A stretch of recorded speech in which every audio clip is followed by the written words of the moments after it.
Laura, why don't you add to that? I think you've had some of those discussions. Well, one thing that has changed in this bill, they were concerned about the loss of money to the public school system. And very unique to this bill is there is a transfer, I believe, of $2,000 per student that takes advantage of this program. And we have set up a very special fund at DPI to only be used for special education students. So if we do have a county that, for example, does not have adequate special education programs, this money can be used to enhance, improve, or even set up certain special education programs.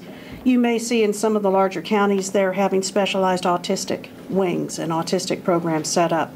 This money going back into this special fund will help to set up and fund those programs. So it's a win-win on both sides. Since we're talking about money and you're all here, the governor's budget is going to raise taxes on cigarettes by $1 a pack and put a 5% surcharge on alcohol. I'm curious whether that's something that you support as Republican leaders, or is that something that you'd have other reaction to? Well, regardless of the merits of tobacco or alcohol taxation, and we all note that the federal government has just increased the per pack tax on cigarettes by 62 cents.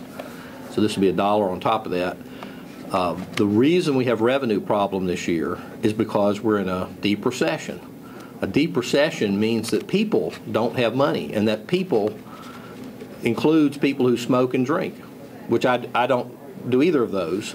But I don't believe in the concept of don't tax me, don't tax the fellow behind the tree who's not me. This is the worst year to raise tax rates. Senator Berger, do you have a thought on that? Well, to a certain extent, at a time when the Democrats have said they're not going to raise taxes, it seems to me that what we have here is something of a twofer. We've got not only a huge increase in taxes, which would be the cigarette tax, we've got a whole new tax that's being proposed, which is this surcharge on the sale of alcohol.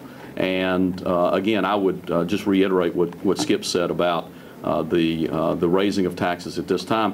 One other thing that we need to think about is we've got significant programs in state government that are funded with the sale of cigarettes. And if you increase the tax on cigarettes at the rates that we're talking about, what you're going to see is you're going to see people go other places for their cigarettes or stop smoking altogether. Now, there are a lot of folks who would say that folks ought to stop smoking, and that may be the ultimate goal. But the question then becomes, what do we do as far as funding those programs that are already in place?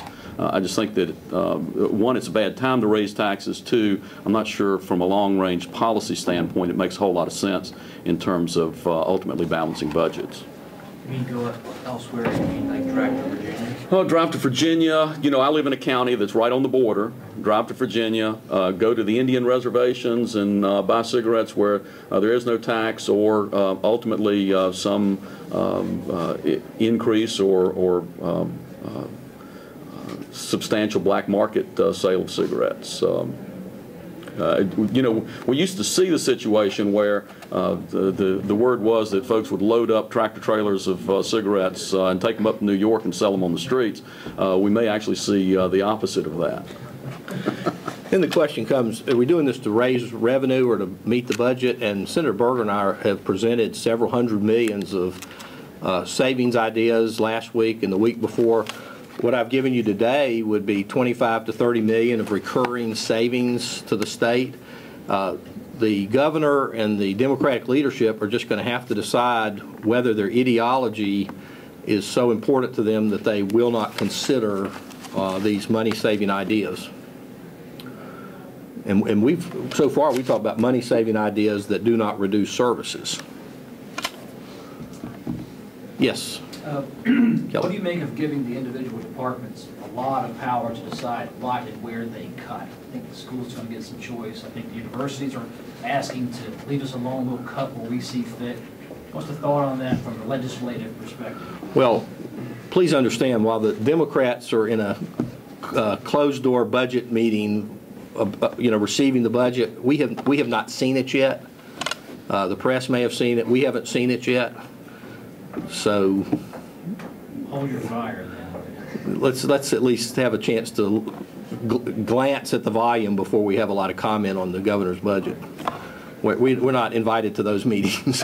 And Kelly, I would respond to that this way. It seems to me that the job of the legislature is to provide oversight. As long as there's still oversight as to what those cuts ultimately are, I think that is probably an appropriate way for you to go about it.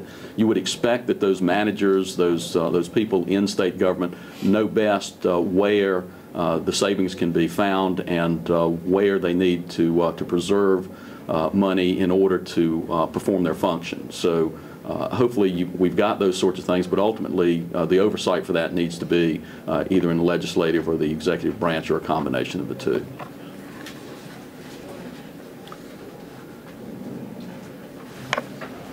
Well, thank you. Any others? If not, thank you very much. I've given you a lot of homework to read.